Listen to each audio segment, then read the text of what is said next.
त्यसो मैले के भन्न चाहन्छु भनेपछि हैन हाम्रो नेपाल सरकारलाई राम्रोसँग रिस्पेक्टको साथ मैले कसैलाई गाली पनि गर्न चाहेन तर अहिले धेरै सोशल मिडियामा हाम्रो बलेजीको अलि नराम्रो कमेन्ट्सहरू नराम्रो भिडियो पनि बनाइरहेको छ हैन अहिले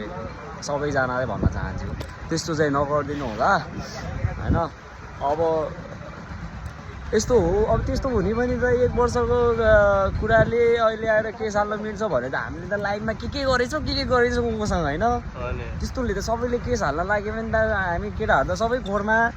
हैन हो कि ल कोही सहमति छ किन केटाहरू भन्न सहमति छ हो कि नै त्यस्तो गर्नु त भएन नि त केटीहरू मात्रै बाहिर आउनु भयो त केटाहरू त सबै खोरमै जाने भयो हामीहरू सबै खोरमा हैन त्यस्तो भयो त अब होटलमा जस्तै हुन्छ नि त पैसा तिरेर जस्तै अब गर्छन् नि अब त्यसले पनि केस हाल्न मिल्ने हो कि कस्तो हो जानकारी अलि बुझाइदिनु पर्यो हैन हाम्रो नेपाल सरकार हामी इन्डिया बस्ने मान्छेहरूलाई त्यति खासै थाहा छैन अब के भन्छु भनेपछि हैन आजकलको केटीहरूलाई मैले के भन्छु भनेपछि सो तिमीहरूको लाइफ हो हैन किन यस्तो गर्छौ जस्तो कि अब कि त अब केसको लागि लड्ने हो भने अब बलेले अब के नै काम बिगारेको थियो अब उ त अब दुईजना बिच सल्लाह भएर भएको होला त्यस्तो हैन सो सबले भन्न चाहन्छु म हैन जबरजस्ती गरेको त्यतिखेर गइहाल्थ्यो र त्यो जबरजस्ती गरेको भए त त्यतिखेर भइहाल्थ्यो नि तपाईँहरूले सक्नुहुन्छ भने नेपालमा बलात्कारीहरूले मेन बलात्कारीहरू हत्या गरेर मार्नेहरूलाई पक्र्नुहोस् हैन त्यो सोझो साँझो विवाहित 1 वर्ष अगाडिको उस घटना लिएर अहिले आएर त्यो नाना थरी कारबाही गर्न पाउँछ पक्र्न पाउँछ प्रुफ हुनु पर्यो त्यो स्टाटस लेख्दैमा त त्यो पक्रेको हुँदैन नि त त्यो स्टाटस त जसले पनि लेख्न सक्छ ल अहिले लेखिदिन्छु ल रेखा थापालाई मैले बलात्कार गरेँ भनेर लेखेपछि अहिले मलाई पक्र्न पाउँछ त पाउँदैन नि त सो गाइज होइन म त्यही भन्न चाहन्छु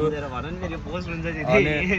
प्रामिस के भलकरलाई अब सबले साथ सपोर्ट दिनु होला होइन त्यही हो गाइज मलाई त्यतिखेर साथ सपोर्ट पनि चाहिँदैन कसैले मेरो बारेमा केही कमेन्ट्स पनि गर्नु पर्दैन मेरो लाइफ मेरो मर्जी होइन मलाई जे मन लाग्यो म त्यही बनाउन सक्छु तिमीहरूले जे मन लाग्यो त्यो बनाउन सक्छौ मैले भन्नु चाहेको चाहिँ यो हो कि नराम्रो नभन कसैलाई उसको पनि फ्यामिलीहरू छ है उसको आफ्नै वाइफ छ भयो होला अहिले नेपालमा मोडल्स जस्तै अब मोडल्सहरूले कुचाइले नगरेको होला त्यो सम्बन्धहरू मलाई चाहिँ त्यस्तो लाग्छ होइन अब दुनियाँको कुरा चाहिँ लडालो चाहिँ मलाई थाहा भएन सो मैले भन्न चाहन्छु कि पक्र्यो भने दुईजनालाई पक्र भन्न चाहन्छु म चाहिँ दुईजनालाई पक्रेर राम्रोसँग सोध यदि तिमी दुईजनाले गलत गरेछौ भने दुइटैलाई फाँसीको सजाय दिँदा हुन्छ म मन्जुर छु त्यसमा होइन मेरो बले दाइ अब त्यस्तै हो अब बले दाइलाई हालिदिनुहुन्छ मार्छौ भने दुईजनालाई सँगै मार नभए त्यो एउटालाई आँखा एउटालाई पाखालाई चाहिँ नगराउनुहोस् गाइजहरू दुइटैलाई घिसार्यो भने म चाहिँ यही भन्न चाहन्छु सबैलाई त्यही हो